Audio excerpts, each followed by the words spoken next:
আলাইকুম, কেমন আছেন সবাই? আজকে রান্না করতেছি কুমড়া দিয়ে বিকেট মাছ দিয়ে।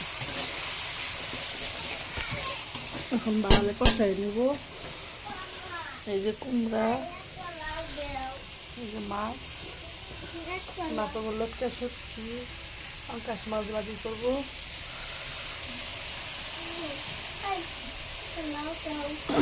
বাড়ালে কষাই নিব সব কিছু একসাথে করে। হয়ে গেছে, এখন কুমড়া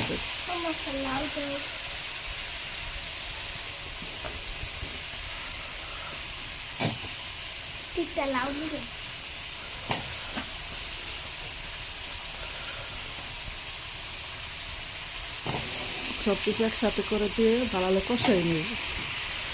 কুমড়াটা বাড়ালে কষাই রান্না করলে ভালো লাগে, কারণ এটাও খাইতে মজা লাগে। গাছের কুমড়া,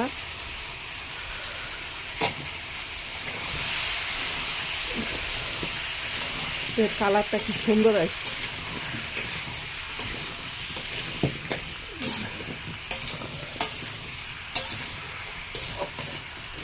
একসাথে দিয়ে দিচ্ছি,